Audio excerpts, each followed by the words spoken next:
Hello everyone, स्वागत है आप सबका फिर से हमारे यूट्यूब चैनल पर।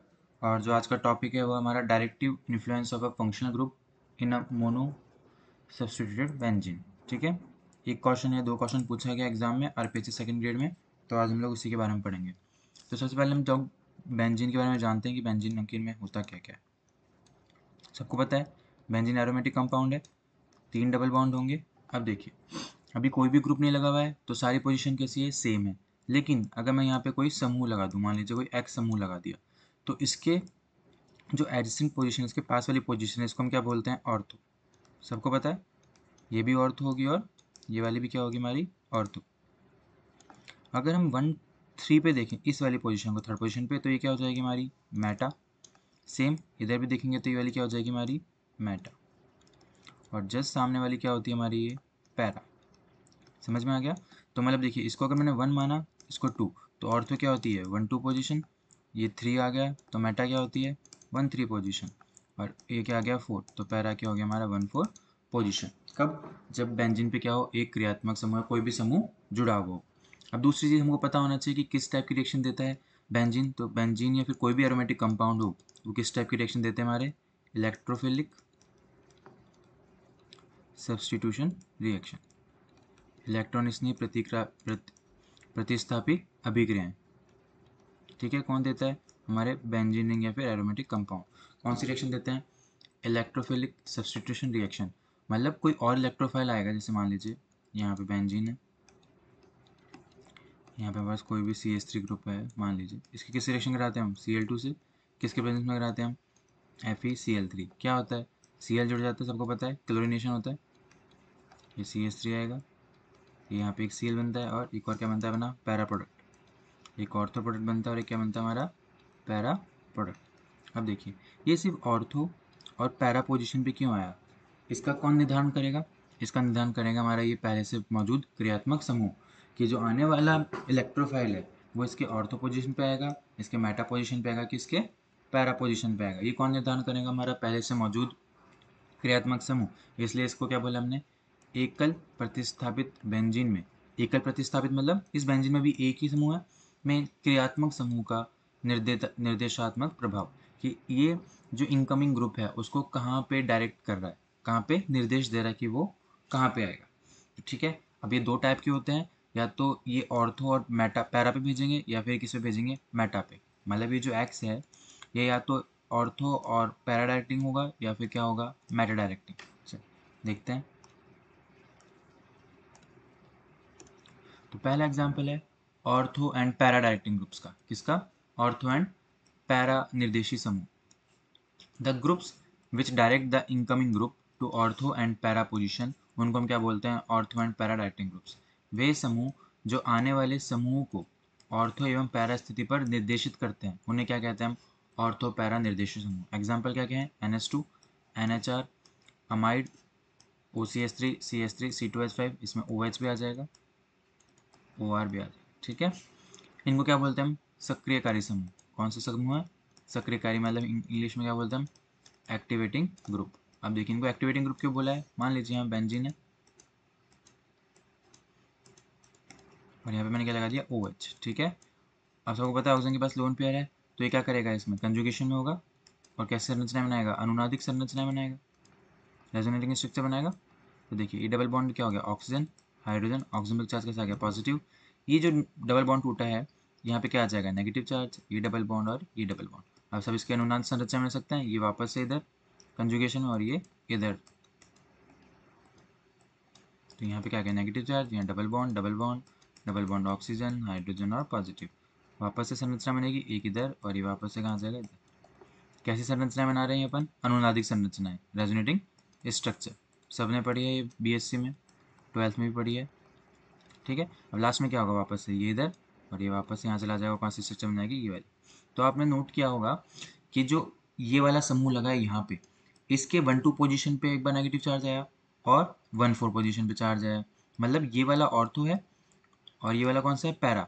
तो आपने देखा नेगेटिव चार्ज किस किस पे आ रहा है, एक तो ऑर्थो पे नेगेटिव चार्ज हो रहा है, एक पैरा पे नेगेटिव चार्ज आ रहा है। और नेगेटिव चार्ज आ रहा है मतलब जो अपना आने वाला इलेक्ट्रोफाइल है वो कहाँ जुड़ेगा फिर, ऑर्थो और पैरा पे। इसलिए इनको क्या बोला है अपन ने, ortho and para directing groups.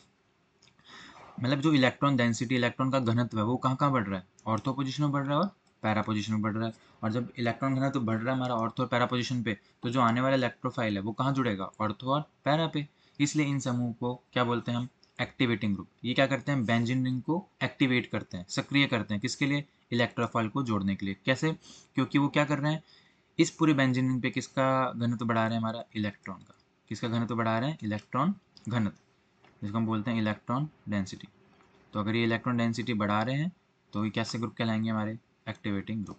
ठीक है, इतना समझ में आ गया कि ऑर्थो पैरा एक्टिंग का एग्जाम्पल याद रखना है, वो एग्जाम्पल पूछ लेता है या फिर क्वेश्चन भी पूछ सकते हैं। मान लीजिए उसने ये दे दिया OH और इसकी रिएक्शन करा दी, ब्रोमिनेशन करा दिया, इसका क्लोरिनेशन करा दिया, तो आपको पता होना चाहिए कि कहाँ कहाँ जुड़ेगा, ऑर्थो पे जुड़ेगा और कहाँ पे जुड़ेगा, एक पैरा पे। क्यों, क्योंकि OH ग्रुप कैसा है, ऑर्थो एंड पैरा डायरेक्टिंग। चलिए नेक्स्ट देखें, नेक्स्ट है हमारा मेटा डायरेक्टिंग ग्रुप। अब कौन सा ग्रुप है, meta directing group, which direct the incoming group to meta position. जो आने वाले समूह को कहाँ पे भेजते हैं, मेटा पोजिशन में भेजते हैं, वो क्या बोलते हैं हम, मेटा निर्देशी समूह कहते हैं। उदाहरण क्या है, NO2, CN, CHO, COR, carboxylic अम्ल, एस्टर और सल्फोनामाइड्स। ठीक है, क्यों, देखिए अब एक चीज़ बताऊँ, ये जनरली जो होते हैं क्या शो करते हैं, -I और -R इफेक्ट। कौन कौन से इफेक्ट शो करते हैं ये, -I और -R। इसलिए इन समूह क्या बोलते हैं हम, निष्क्रियकारी समूह, डीएक्टिवेटिंग ग्रुप। वो कौन से ग्रुप थे, एक्टिवेटिंग ग्रुप। ये कौन सा ग्रुप है, डीएक्टिवेटिंग ग्रुप। क्यों, क्योंकि ये जो हमारी बेंजीन रिंग पे इलेक्ट्रॉन डेंसिटी है, जो बेंजीन रिंग पे इलेक्ट्रॉन डेंसिटी है उसको क्या करते हैं, कम करते हैं।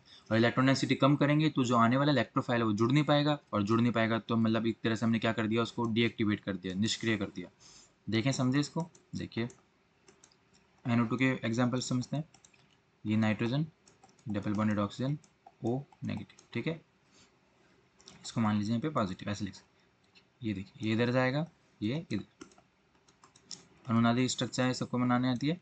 ये डबल बॉन्डेड नाइट्रोजन हो जाएगा, फिर ये oxygen negative, O negative, nitrogen 50 positive. अब देखिए ये बॉन्ड इधर गया तो यहाँ पे कैसे चार्ज आ गया, पॉजिटिव। ये डबल बॉन्ड, ये दो।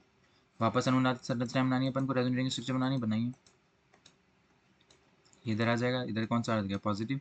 इधर double bond N, O negative और पॉजिटिव।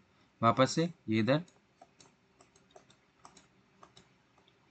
डबल बॉन्ड, इधर कौन सा आ गया, positive. Double bonded nitrogen, O negative और ये यहाँ पे। और वापस से हमको संरचना बनानी, तो ये इधर आ जाएगा और ये इधर, वापस से कौन सी बन जाएगी। अब आप लोगों ने एक चीज़ ध्यान दी होगी कि जो हमारा पहले से समूह मौजूद है उसके ऑर्थो और उसके पैरा पे कैसा साइन आ रहा है, पॉजिटिव। पॉजिटिव आ रहा है, मतलब ऑर्थो और पैरा पे जो हमारी इलेक्ट्रॉन डेंसिटी है, इलेक्ट्रॉन का घनत्व है, वो क्या हो गया, कम हो गया। अब इलेक्ट्रॉन घनत्व कम हो गया तो हमको इसमें क्या जोड़ना है, इलेक्ट्रोफाइल जोड़ना है। तो ऑब्वियसली बात है, जब इन पोजीशन पे इलेक्ट्रॉन का घनत्व कम है तो ज़्यादा घनत्व किस पोजीशन पे है, मेटा पे है। ऑब्वियसली बात है, किस पे ज़्यादा रहेगा, मेटा पे। तो जो हमारा आने वाला इलेक्ट्रोफाइल है वो कहाँ जुड़ेगा, ऑब्वियसली बात है जहाँ पे इलेक्ट्रॉन घनत्व ज़्यादा होगा। तो कहाँ पे जुड़ता है, ये मेटा पोजीशन पे। कहाँ जुड़ता है, मेटा पोजीशन पे। इसलिए इन समूह को हम क्या बोलते हैं, मेटा डायरेक्टिंग ग्रुप्स। कौन सा बोलते हैं, मेटा डायरेक्टिंग ग्रुप्स। देखिए इसको सबसे अच्छा पहचान करने का तरीका है कि NO2 तो आपको याद रह ही जाएगा क्योंकि -I शो करता है। CN, CHO, COR, इसमें क्या होता है, देखिए बता देता हूँ मैं आपको याद करने का ट्रिक। ये ट्रिपल बॉन्ड नाइट्रोजन है, तो जब भी ऐसा कोई ग्रुप है जिसमें क्या हो, कार्बन के साथ दूसरा कोई हेटेरो एटम हो जिसकी इलेक्ट्रोनेगेटिविटी क्या हो, ज़्यादा हो, जिसकी क्या ज़्यादा हो, इलेक्ट्रोनेगेटिविटी ज़्यादा हो, तो हमेशा कैसा ग्रुप कहलाएगा, मेटा डायरेक्टिंग। जैसे CN में देख लीजिए आप, कार्बन से ज़्यादा इलेक्ट्रोनेगेटिविटी किसकी होती है, नाइट्रोजन की। सेम COH में देख लीजिए आप, ये डबल वन OH, तो कार्बन से ज़्यादा इलेक्ट्रोनेगेटिविटी किसकी हुई, ऑक्सीजन की। इसलिए भी कैसा शो करता है, मेटा डायरेक्टिंग ग्रुप। तो जब भी ऐसे समूह जब कार्बन जुड़े और कार्बन के साथ एक और ऐसा ग्रुप जुड़े, एटम जुड़े जो क्या हो, ज़्यादा इलेक्ट्रोनेगेटिव हो, ज़्यादा विद्युत ऋणात्मक हो, किससे, कार्बन से, तो वो कैसे कैसे कंपाउंड, कैसे ग्रुप कहलाएंगे, मेटा डायरेक्टिंग ग्रुप। और आपको ये बात समझ में आएगी कि ये कैसे होते हैं, डीएक्टिवेटिंग ग्रुप, निष्क्रियकारी। क्यों, क्योंकि इलेक्ट्रॉन का घनत्व क्या कर रहे हैं, कम कर रहे हैं। ठीक है, एग्जाम्पल से याद रखना है आपको। नेक्स्ट एक स्पेशल केस है हैलाइड्स का हमारे पास। हैलाइड्स की बात करें तो जो हैलोजेंस होते हैं वो क्या होते हैं, मॉडरेटली डीएक्टिवेटिंग होते हैं और साथ में क्या होते हैं, ऑर्थो पैरा डायरेक्टिंग।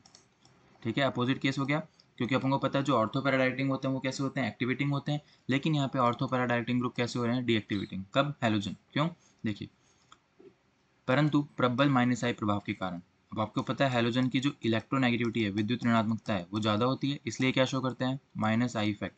लेकिन इनके पास साथ में क्या होता है, लोन पेयर भी होते हैं, इसकी वजह से क्या शो करते हैं, प्लस आर इफेक्ट। तो लोन पेयर की वजह से क्या शो करते हैं, प्लस आर। इलेक्ट्रोनेगेटिविटी बढ़ने की वजह से क्या शो करते हैं, माइनस आई। लेकिन जो डोमिनेट रहता है वो कौन रहता है हमारा, प्लस आर। किससे, माइनस आई से। इसलिए प्लस आर की वजह से तो ये कैसे होते हैं, ऑर्थो पैरा डायरेक्टिंग। लेकिन माइनस आई की वजह से कैसे होते हैं, जनरली डीएक्टिवेट। बात समझ में आई। देखिए, मान लीजिए फ्लोरीन ले लेता हूँ मैं, यहाँ ले लिया फ्लोरीन। अब सबको पता है यहाँ पे लोन पेयर है, तो लोन पेयर क्या करेगा, अनुनाद स्ट्रक्चर बनाएगा, कंजुगेशन में जाएगा। इसकी वजह से कैसा शो फैक्ट शो कर रहा है, प्लस आर। और जब भी प्लस आर आएगा अपन को पता है कि कहाँ इलेक्ट्रॉन घनत्व बढ़ेगा, ऑर्थो और पैरा पे क्या बढ़ जाएगा, इलेक्ट्रॉन घनत्व। लेकिन साथ में ये क्या शो कर रहा है, माइनस आई भी शो कर रहा है। तो माइनस आई शो कर रहा है, इसकी वजह से जो इलेक्ट्रॉन का घनत्व है, जो हमारी इलेक्ट्रॉन डेंसिटी है बेंजीन रिंग पे, वो क्या हो जाएगी, कम हो जाएगी। और मैंने बोला है जब भी इलेक्ट्रॉन डेंसिटी कम होगी, इसका मतलब क्या है, वो उसको निष्क्रिय कर रहा है, इसलिए इनको हम क्या बोलते हैं, विषक्रियकारी समूह भी बोलते हैं। और साथ में क्या बोलते हैं हम, ऑर्थो पैरा डायरेक्टिंग। किसका केस है ये, हैलाइड्स का। किसका केस है, हैलाइड्स का। फ्लोरीन आ जाए, क्लोरीन आ जाए, ब्रोमीन आ जाए, फिर आयोडीन आ जाए, ये सारे कैसे होते हैं, विषक्रियकारी होते हैं या फिर मॉडरेटली डीएक्टिवेटिंग होते हैं। लेकिन कैसे होते हैं, ऑर्थो पैरा डायरेक्टिंग।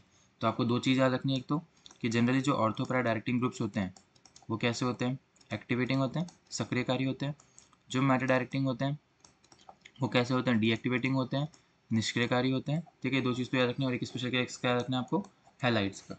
ठीक है, चलिए, इस वाले टॉपिक में इतना ही पढ़ना था अपन को।